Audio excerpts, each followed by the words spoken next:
dear friends, good morning to all of you. Republic Day is very remarkable day for everyone. We celebrate it with lot of joy and energetic mood.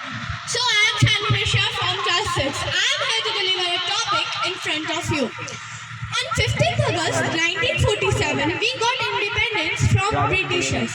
But now we have a problem we face, that is, how our country run with one government for long period of time. Then we got many ideas from other countries. Then the great leader choose many scholars from the corner of India to contribute their unique ideas. After that, many discussions and debates. After 2 years, 11 months, 17 days, by the great leader Dr. B.R. Ambedkar, world largest constitution made. I appreciate it to all those scholars and leaders to contribute their unique idea for constitution. Constitution is followed by the days of 1950 to till now.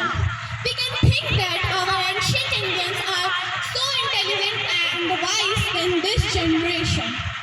So never forget their contribution to make India better. Thank you for your peaceful attention.